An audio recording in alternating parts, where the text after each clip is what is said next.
16টা বছর ক্ষমতায় ছিল, নাম অহনই নাই। কথা কয় না, নাম অহনই নাই, মুচ্ছা যাইতেছে সব। রাগ করতেছেন? যাইতে আর ফারায়া মুরায়া নাম রাখুন যায় না, নাম মানুষের হৃদয়ে আল্লাহ রাখে। কথা কয় না কেন?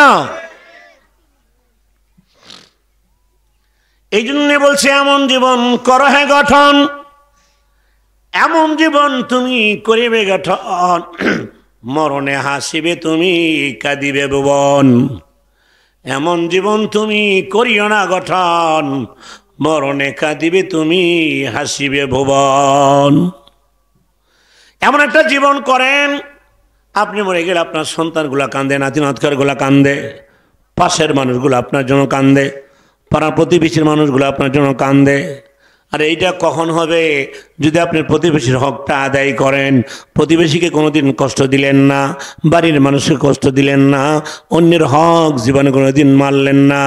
আপনি এমন একজন মানুষ, আপনি 5 ওয়াক্ত নামাজ পড়েন, মসজিদে যান, মাথায় আপনার টুপি, আপনার টাকা পয়সার অভাব নাই, কিন্তু ডাইল যাই না খাইছেন, টেহা ওই দেন না বেটারে।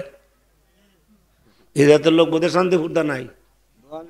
তখন ওরা কয় কি জানেননি গো হুজুর, এই ওয়াজটা কইরেন, দোহান 2 লাখ টাকা বুঝলে বসলাম, মানে 30,000 টাকা আছে। ভাইটা কোকো ভাইটা বলছে ফেরো গেছে গা, টেয়া খুঁজলে দেয় না, খুঁজলো টেয়া তো দেয় না, দোহানের সামনে দাও। দোহান দিবার আগে আত্মীয়তার সম্পর্কটা ছিল না, এইটাও নষ্ট হয়েছে। কথা কয় না।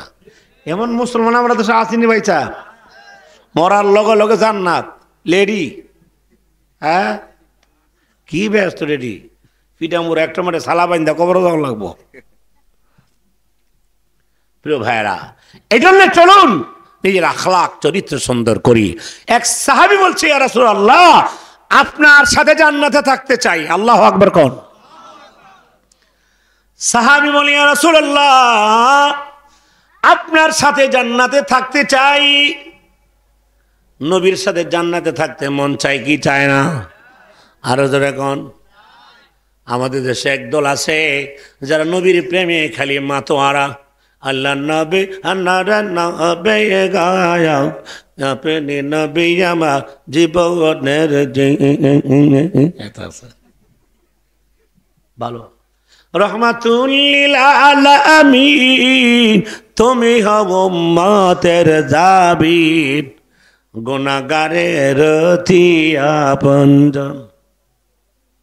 নবীর আজকে গান গায়, কিন্তু আখলাক ভালো না, চরিত্র ভালো না, ব্যবহার ভালো না। আজান দিলে আবুল বিরার বাবুল বিরলে দৌড় মারে। কথা কন না কেন?